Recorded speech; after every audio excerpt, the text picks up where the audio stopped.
வணக்கம். அன்பு சிவஞானம் மனோகரன் சிவஞானம் அவர்களே, உங்களுக்கு என் நண்பர்ந்த வணக்கம். உங்களை போன்ற நண்பர்கள் நிறைய கேள்விகள் கேட்டால் நான் எல்லாவற்றுக்கும் பதில் சொல்லுகின்றேன்.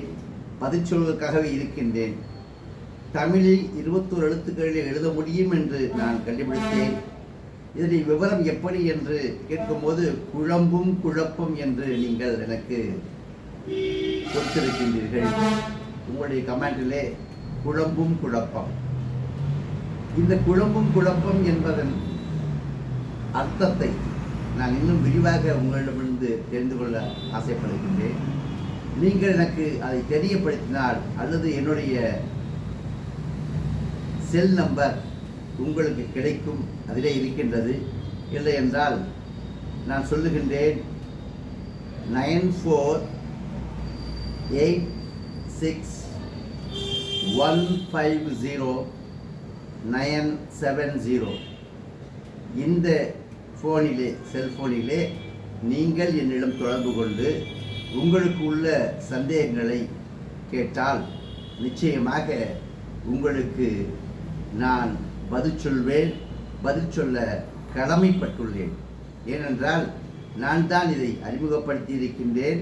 நான் தான் இதை கண்டுபிடித்திருக்கின்றேன்.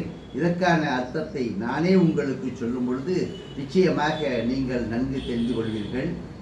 நீங்கள் மட்டுமல்ல, உங்களை போன்ற எத்தனை பேர்களுக்கு இது போன்ற சந்தேகம் வருகின்றது, இதில் என்ன குழப்பம் இருக்கின்றது, எத்தனையோ பேர்களுக்கு குழப்பம் இருக்கத்தான் செய்கின்றதோ என்ற ஒரு பல சந்தேகம் எனக்கு ஏற்படுகின்றது. அந்த சந்தேகத்தை நிவர்த்தி செய்வதற்காக தங்களுடைய இந்த கேள்வி எனக்கு மிகவும் பிடித்திருக்கின்றது. நான் உங்களுடைய கேள்விக்கு தலை வணங்குகிறேன். நிச்சயமாக உங்களுடைய சந்தேகங்களை என்னிடம் நீங்கள் கேட்டு தெரிந்து கொள்ளுங்கள். ஒவ்வொரு தமிழனும், ஒவ்வொரு தமிழ் மகனும் இதை கற்றுக்கொள்ள வேண்டும் என்பதுதான் என்னுடைய ஆசை. இதை ஒவ்வொரு தமிழ் மகனும் கற்று அறிவிலே சிறந்தவர்களாக வர வேண்டும் என்பதுதான் என்னுடைய ஆசை. அதற்காகத்தான் நான் சுமார் 27 வருடங்கள் நான் சிரமப்பட்டு கஷ்டப்பட்டு இதையே சிந்தனையாக கொண்டு இதை கண்டுபிடித்து இப்பொழுது வெளியிட்டு இருக்கின்றேன். இது நான் தமிழுக்கு செய்த ஒரு தொண்டாகத்தான் நினைக்கின்றேன். தமிழுக்காக, வருங்கால தமிழ் மக்களுக்காக, வருங்கால சிறார்கள் தமிழை 1ஆம் வகுப்பு படித்த உடனேயே நிச்சயமாக 1ஆம் வகுப்பு படித்து 2ஆம் வகுப்பு செல்லும் பொழுது தப்பின்றி தவறின்றி உச்சரிப்பு கோளாறின்றி தமிழை நன்கு பேச வேண்டும், எழுத வேண்டும் என்பதுதான் என்னுடைய ஆசை. அதற்காக கண்டுபிடித்ததுதான் இந்த 21 எழுத்துக்களிலே தமிழை கொண்டு வந்தது. எனவே நிச்சயமாக உங்களுக்குள்ள சந்தேகங்களை என்னிடம் கேட்டு தெரிந்து கொள்ளுங்கள். இன்னும் விவரமாக வேண்டுமென்றாலும் கேளுங்கள். இதற்கான இலக்கணத்தை சில பேர் கேட்கின்றார்கள். இதற்கான இலக்கணம் என்னவென்று. அதே இலக்கணம்தான். நான் இலக்கணம் பக்கம் போகவே இல்லை. இலக்கணத்தின் பிரச்சனையை பற்றி நான் பேசவே இல்லை. இந்த எழுத்திற்கான இலக்கணம் என்னவென்று கேட்கின்றார்கள். அதற்காக நான் இப்பொழுது ஒரு புத்தகம் எழுதி கொண்டிருக்கின்றேன். சிறிதாக சிந்தித்து அதனுடைய உண்மைகளை உங்களிடம் காண்பிப்பதற்காக நான் அதை செய்து கொண்டிருக்கின்றேன். விரைவில் உங்களுக்கு இந்த தமிழுக்கான இலக்கணத்தை நிச்சயமாக நான் கொடுப்பேன். இப்பொழுது இதில் உங்களுக்கு சந்தேகத்தை நான் ஒன்று சொல்லுகின்றேன். தமிழ் எழுத்திலே உயிரெழுத்துக்கள் 12, மெய்யெழுத்துக்கள் 18, இவைகள் சேர்ந்து மொத்தம் 30 எழுத்துக்கள் ஆகின்றன. உயிரெழுத்தும் மெய்யெழுத்தும் சேர்ந்து 30 எழுத்துக்கள் ஆகின்றன. இப்பொழுது அதை நீங்கள் எழுதி பாருங்கள். உயிரெழுத்துக்கள் 12ஐயும் மெய்யெழுத்துக்கள் 18ஐயும் நீங்கள் எழுதி பார்த்தால் உங்களுக்கு கிடைப்பது 30 எழுத்துக்கள். அடுத்து நமக்கு வேண்டியது உயிர் மெய் எழுத்துக்கள். உயிரும் மெய்யும் சேர்ந்தால் உயிர்மெய் எழுத்து. இப்பொழுது ஒன்றுமே இல்லை, மிக அழகான ஒரு விஷயம். மெய்யெழுத்தில் உள்ள புள்ளிகளெல்லாம் எடுத்து விடுங்கள், உங்களுக்கு உயிர்மெய் எழுத்து கிடைத்துவிடும். மெய்யெழுத்தில் உள்ள புள்ளிகளெல்லாம் நாம் எழுப்போமேயானால் நமக்கு உயிர்மெய் எழுத்து கிடைத்து விடுகின்றது. இந்த உயிர்மெய் எழுத்து ஒரு வரி நமக்கு கிடைத்து விட்டது.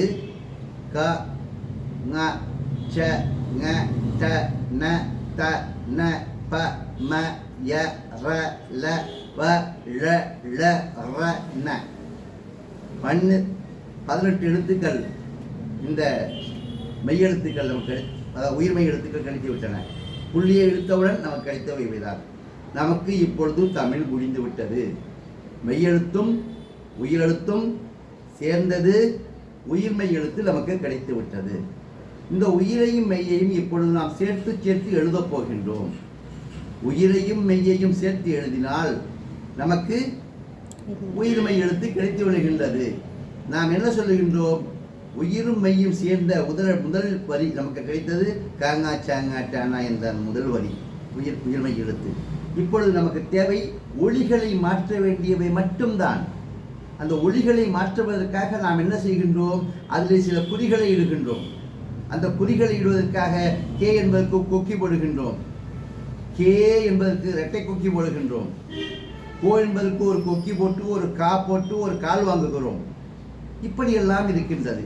இதையெல்லாம் ஏன் நம்முடைய சிறு குழந்தைகளை கஷ்டப்படுத்த வேண்டும்? நாம் தான் கஷ்டப்பட்டோம், நாம் தான் சிரமப்பட்டோம் தமிழை கற்றுக்கொள்ள. ஏன் தமிழிலே இவ்வளவு எழுத்துக்கள் இருக்கின்றன என்று கேட்டோம். தமிழிலே இருக்கின்ற எழுத்துக்களுக்கு நாம் பல வகையிலும் குறியை போட்டு நமக்கு கொடுத்ததினால்தான் நமக்கு தமிழை கற்றுக்கொள்ள நாமும் சிரமப்பட்டோம், நம்மளுடைய மூதாதைகளும் சிரமப்பட்டார்கள், இப்பொழுது இருக்கின்றவர்கள் படிப்பதற்கு சிரமப்படுகின்றார்கள். இப்படி படிப்பதற்கு சிரமப்படுவதன் காரணத்தால் வெகு எளிதாக ஆக்கி உயிரெழுத்து 12 மெய்யெழுத்துக்கள் 18 எழுந்து சேர்த்தால் 30 எழுத்துக்கள். இந்த 30 எழுத்துக்களே அந்த உயிர்மெய் எழுத்திலே இருக்கக்கூடிய புள்ளிகளை எடுத்து விட்டால் அதாவது உயிர்மெய் எழுத்து நமக்கு கிடைத்து விடுகின்றது. இதுதான் நம்முடைய உத்தமான தமிழ். இந்த தமிழுக்கு மேற்கொண்டு எந்த எழுத்துக்களும் இல்லை. இதிலே நாம் குறிகளை போட்டு ஒலிகளை மாற்றுவோம். எப்படி என்பதை விரைவில் உங்களுக்கு நீங்கள் பார்த்தாலே நான் எல்லாமே சொல்லிவிட்டேன், அனைத்தையும் உங்களிடம் கொடுத்து விட்டேன். இன்னும் இதை பாடமாக நிறைய மக்கள் இருப்பதின் காரணத்தினால் இதை பாடமாக நடத்தவும் தயாராகி கொண்டிருக்கின்றேன்.